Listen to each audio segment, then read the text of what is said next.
My first question, not really a question, more of a statement, but talk to me about how the band started. How did the band start? Well, we actually both, myself and the bass player and guitar player, Brian and Dan, we've known each other for a long time. And they used to play in a band that I used to come see in New York, and I used to play in a band that they would come see. So we kind of checked each other's bands out, liked each other as live musicians, and hung out in some of the same circles. And then right around the same time that my band broke up, their band was kind of, they weren't happy with their singer. And we just kind of got together naturally and kind of grew organically. I was very hesitant to kind of get in with another band because I played with a pretty serious band for many years. And I kind of, wasn't sure if I was going to do solo music or just write music. I was feeling a little bit depressed about spending a lot of time and energy and watching a band kind of fall apart over ego and silly stuff. Mm-hmm. So they invited me to come down and jam with them in their rehearsal space and just get together and write. And we hit it off really well musically. And I like them very much, which sounds silly. But, when you're in the industry and you think that things are one way and you have certain relationships and then comes money and other things and ego gets inflated. And I just kind of didn't feel like dealing with a lot of drama. And I found that writing with them was really easy. I was also not interested in having another band that sounded exactly like the band I was in. Mm-hmm. And that can be really tricky because I'm the lead singer, so very often a voice gets associated with the type of music. And we just kind of really, hit it off. And, years later, we are together, and we just kind of kept playing. It was one of those things that we didn't really talk about, and we just kept getting together and wanting to rehearse and write. And I also think that from the first time we got together, besides the playing, there was just everyone was very open with ideas, and that's one of the reasons why I think the band has progressed so greatly and why we're so very close, is that everyone is very open to listening to each other in terms of ideas and things they bring, and no one has an ego about it. No one gets upset if someone's idea is shot down or another one is presented, so. That's good to hear. That's really crucial to a band and having it work, that everyone's kind of on the same page and willing to work together. For sure. I think if you really want to do a band experience, everyone in the band writes, and some of us write, Brian and I tend to take on the bulk of the writing, but my bass player, Dan, is one of the most talented people I've ever met in my life, and he usually comes up with really, really brilliant ideas, and so, we've been able to kind of carve a unique sound out of that, so I value that very much. And who were some of your musical influences? Oh, man, that's really hard. It's very, very difficult. You mean me or is the band in general? Because both. We're all very eclectic. Mm-hmm. I can tell you some bands that we all like a lot, but it's very different. Or I can tell you kind of where I come from, because they might yell at me if they read this and say, we don't listen to all this stuff. I don't know. Then you could just do yourself. I would probably do myself to stay out of trouble. But I would say that if I had to name some band, I'm going to leave off people, I'm sure, but I would definitely say Queen, Kiss, Bowie, the Wailers, Thin Lizzy, Nina Simone, the Beatles, King's X, Cheap Trick, Prince, huge influence, Sly and the Family Stone, Steel Pulse, the Bad Brains. There are so many. Oh, those are all very different, Rush. Too, yeah. Yeah, Rush is a big influence. If I'm thinking more modern, or I shouldn't say ultra modern, but more modern metal, I would probably say things like Meshuggah or Pantera. We all liked Alice in Chains a lot. I like Soundgarden.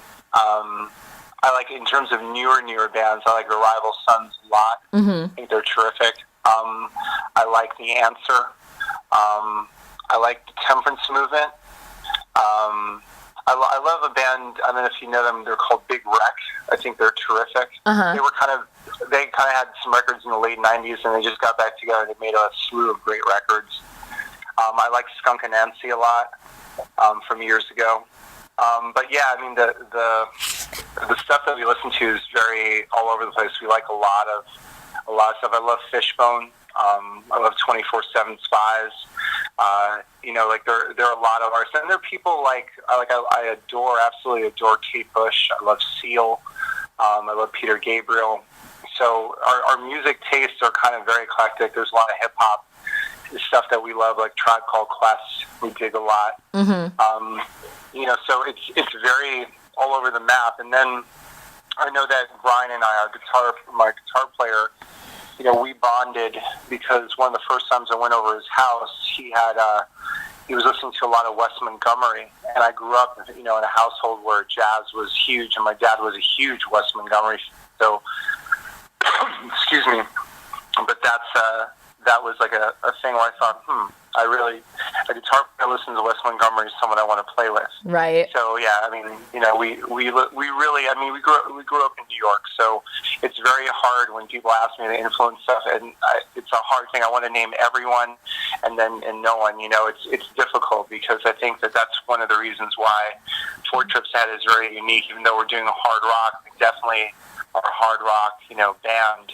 I think there are a lot of influences you can hear in the different songs that we do. So. Now, how many full-length and EPs does Four Trip Ahead have out? That's a great question. So this is our second. In the years we've been together, this is actually only our second full-length record. And then I think that we have something like 4 EPs. Oh, so crap. we have a bunch of music Nice. Out. Yeah, and then we had and I think there's also a very early recording, which we didn't even actually release. I think that we just kind of did it, and we might have given out a few hundred CDs at some early shows, because we were just trying to find our voice and, and get together and see what it was like. So, but yeah, officially where you could actually go out and buy, I think that there are something like 4 EPs and 2 full-length records. And I can see that a lot of your lyrics are very, thought out and have, some type of meaning behind them. Was that always your writing style, to write with, a purpose? Yeah, I thank you. I appreciate that. So you're one of the few people that have actually talked to me about lyrics at all. Really?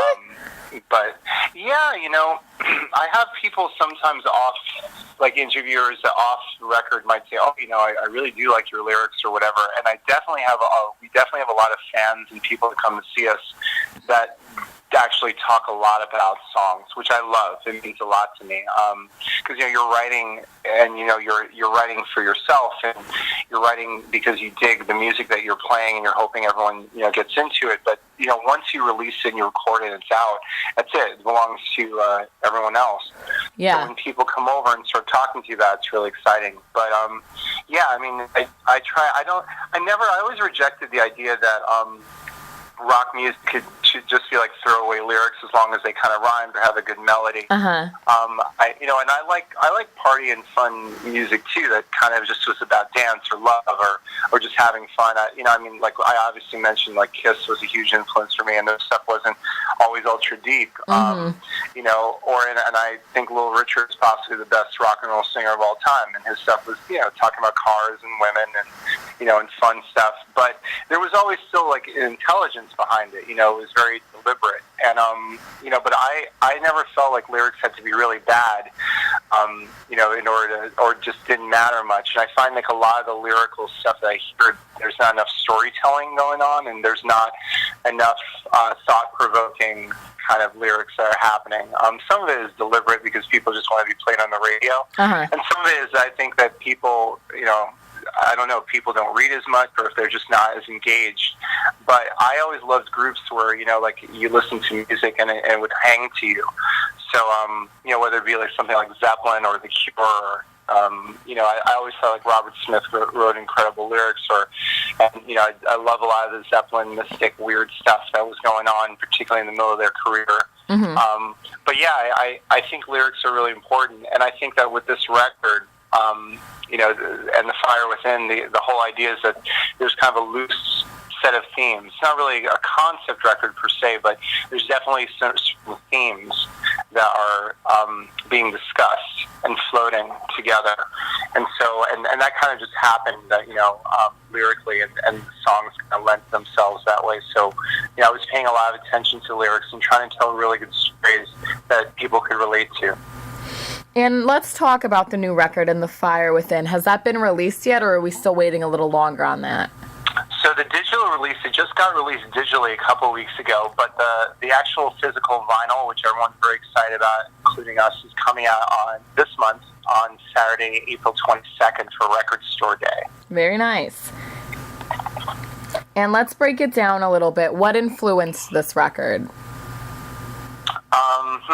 So we really we've been actually having a lot of, as we've grown as a band, having a lot of conversations. We get together late, play, and rehearse together, and we have our rehearsal space. And there were a lot of conversations about just people feeling a little frustrated, whether it be our personal frustrations that we share with one another, or just, we constantly would talk about vibes. Like, wow, there's a heavy vibe going on, in the universe right now.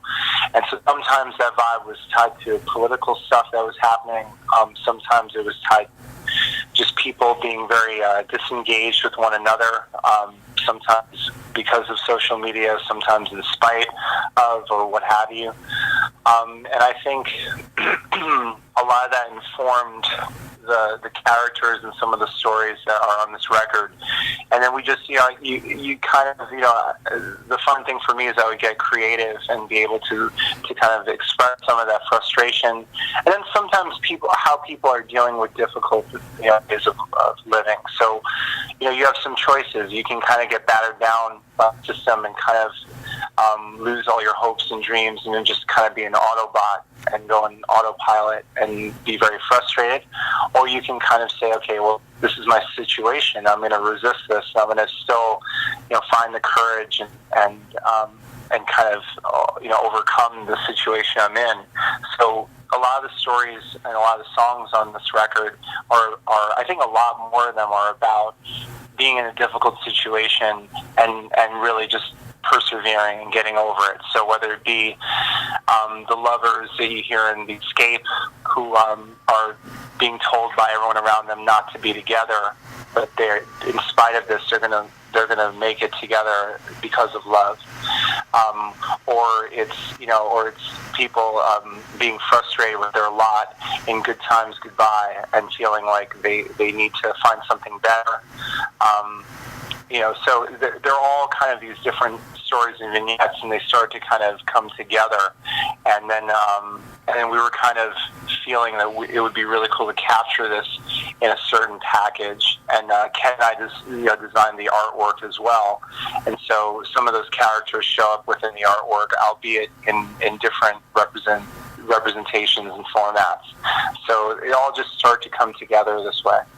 I'm glad you mentioned the artwork, because I was going to ask you about it, because it's very interesting. It almost looks like to a degree, like a political cartoon almost. Mm-hmm. Yeah. So it's kind of like, it is. We were trying, it's political in the respect that there's kind of a vibe of the design that Ken and I kind of discussed, and what Ken actually rendered. The idea was always for it to kind of have that taste or that feel of some, political propaganda posters, but kind of doing a spin on it. Yes. Because obviously propaganda posters are very strong, and they're extremely convincing, and they can be very frightening. In certain cases, my mother and her family, survived World War II, so certainly, like I grew up knowing that the history and the power of it. I also grew up, knowing the power of graffiti and street art, and that you could kind of manipulate images, even if you're frustrated, and you can actually get it out to people to hear. And there's a positivity in that kind of artwork too. Almost like a grassroots reclaiming of a story. So I kind of was telling Ken that my goal was just like our music.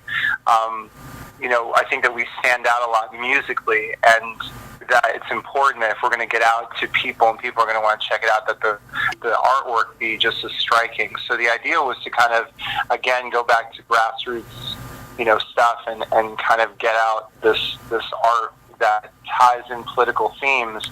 But as you can see in a lot of the art, there's a lot of love there as well. It's kind of got this like as it is above, so shall it be below feel in the front and back cover.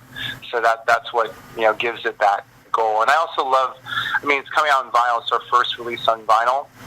And loving vinyl the way we do, vinyl tells stories as well. So you had to be dedicated. You put on a record, you put on a side, and then you sit down with the record and you look at the liner notes, you look at the artwork, and you can imagine, you let your mind go as you're listening to the music. So that was kind of the goal as well. We wanted people not to just say, oh, it's this album cover with them on it, and it looks like all the other album covers. I was in some record store recently and looking at the album covers and CD covers, and I couldn't tell one group from the next. Yeah.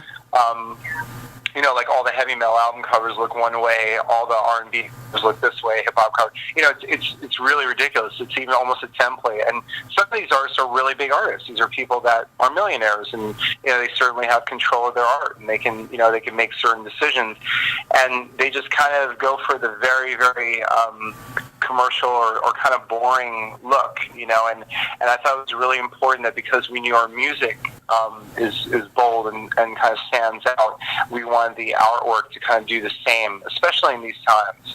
So and it's been getting a great response as well. So. And I like the way you say that with your opinions about like how everything kind of looks the same, because on your site I noticed that like under like the 4 Trips Ahead like logo, it says Reclaim Rock Music, and I love that so much because the scene today is so one way or the other, and you guys aren't. Well, thanks. I appreciate that. That's like, I'd say right before we actually started just writing this record, we were saying that it became kind of a thing. My guitar player is very funny. He's always kind of grumbling about something when he walks into rehearsal. And he said, I just want rock music to rock. And we all laughed at that. And then we started talking about, well, what do you mean, Brian? And he said, well, he said, like, I just think things that they're saying is rock or not. And he said, and it's not, they're not doing something interesting. He said, actually, it's just all of it sounds like pop, because whether it's country music or hip hop or whatever, it just all sounds like bad pop. And, it was funny. For weeks, we were kind of joking. We'd each come in talking about a song that was country or hip hop or hard rock or whatever it's supposed to be, and we all broke it down. We started looking like, whether it be lyrically or sonically, we're like, yeah, it all sounds like pop. So, and I don't mean pop in a bad way. Like I mentioned before, I love Prince, I love Peter Gabriel, I love things that are poppy. We love the Police, but it was daring. And the point was that we were like, what is rock music? What's going on with it? And a lot of stuff that you're being forced to swallow isn't really, daring or doing something heavy. It's not rocking. And I think even in metal stuff, it can get very cliche very quickly. Mm-hmm. And so we said that, well, that's not what our mission is. So we started talking about this, and it became this, this credo, Reclaim Rock Music. So that's been kind of our motto, our credo, kind of like what we're about. But I think we're really dedicated to that. The idea that, we can be heavy and creative and still daring and take chances. And, and I know that when we perform live and when people hear our stuff on the radio, or they buy the record, I've been getting that response. There are people that are excited again, and they say, wow, you can do this with music. So. And what do you guys have planned now that you've got this record out? You guys going to do some shows? Absolutely. So we have a record release show in kind of the home area where we record the record. Most of the band is from Queens. I'm from Queens. Lives in Queens. Oh, that's awesome. So now, fantastic. See, there's a synergy here. So we're from Queens. So we actually recorded the album at Spin Studios in Long Island City. We did a lot of work here. Our label, Hi-Fi Records, their storefront is located in Astoria. So, we thought, wouldn't it be cool to do something? We just played at Irving Plaza in the city, which was a great show a few weeks ago. But we thought, why don't we do something kind of special for the actual record release on Record Store Day? So we're doing this kind of thing at Single Cut Beersmiths, which is a brewery in Queens, and they're a rock and roll brewery. They support live music, and they're sponsoring a lot of FTA stuff that's going on. So we're doing this special record release there. and that should be cool at the end of this month. And then we're hoping to do some touring, and hopefully we'll get some support. You know, it's a little challenging because we're trying to do something a little different and get out there and at least, you know, be able to share the record. But it's hard because a lot of groups at our level, bigger groups, in order to get on tour packages, and they won't tell you this, but you know, they want you to pay. Oh yeah. You know, which you probably know better than I do. So, you know, the thing is that it's one of those things that's really frustrating because years ago you'd have more chance to just, you know, people liked your band, people would say, hey, let's give this band a shot, let them do like a string of dates with us and see how it goes. Mm-hmm. And you'd build a scene that way. Now people just want to fill their pockets, and we've had some friends in other bands on our level who are trying to do stuff, and they've been they've done things like that and been left very, very dissatisfied or put in difficult situations and lost a lot of money. So, you know, one of the things that we're talking about doing is getting together with some other bands and trying to put together packages and just do some tours of the East Coast for now and hopefully expand it. I mean, along with that, we're trying to get some distribution in Europe because, you know, we've been getting great reviews in Europe for quite a while. So we'd love to get over there and do shows. I think that we would do very well and connect very well with, you know, rock fans and music fans in general in Europe. So. And my last question for you is, if you could tour with any band, who would it be? Wow, that's a great question, actually. It depends on the level. Like, obviously, I mean, you know, if I could tour with any band, I mean, I would pick like bigger bands, obviously, because a lot of bands that, you know, I love. I mean, you know, if we had our druthers, if I could open for Maiden or something like that, that would be unbelievable. Because not only they do the most amazing show, they're just such a great band and iconic, and you'd learn a tremendous amount. You know, a band like that would be incredible. But if I'm thinking about bands that are like maybe mid-tier or just under that, I guess another big band would be maybe Disturbed or something. Mm-hmm. So I was thinking about bands that were like maybe selling out theaters. Like I mentioned them before, I'd love to play with the Rival Sons. I think we'd do great with them.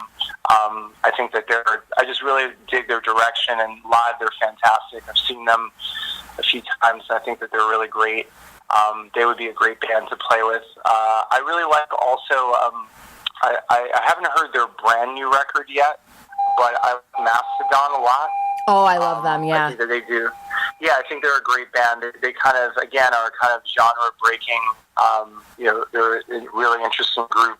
Kind of in the same way I like Opeth, although obviously Opeth is a bit older, but I like that they kind of started out one way and have kind of just really expanded. But Mastodon's very interesting because I think that their stuff is still retained its heaviness, but they're very exploratory. So I dig that a lot about them. But those are some bands I think about that are really great, and they're doing great business, but they're also doing really good shows. You know, they're really, really good live. I'd probably name one other, but they don't tour probably as much. But they put out such a great record a couple of years ago. I love Faith No More. I think that they're really responsible for most of what kids think is innovative and new. Mm-hmm. I feel like there's like something like 6 degrees of separation, but using Faith No More. So whether it be like the whole new metal wave to a lot of like stuff like Avenged Sevenfold, like when I listen to them, I think that they're great, but I hear a lot of Faith No More in those records, you know. And they put out such a great album, and I saw them not long ago, and they were probably even better than when I saw them in their heyday when I was much younger. So they would be a fun personal band I'd love to play with, because I just think that their musicianship and their songwriting is tremendous, you know. But those are some bands I think about that I really like, and I think we do well with them. Well, that's all I have for you. Thank you so much for talking to me. Thank you so much for talking to me. I really appreciate it. I know how busy you are, so I appreciate you taking the time. And I'm glad you're digging the direction that we're coming from in the record.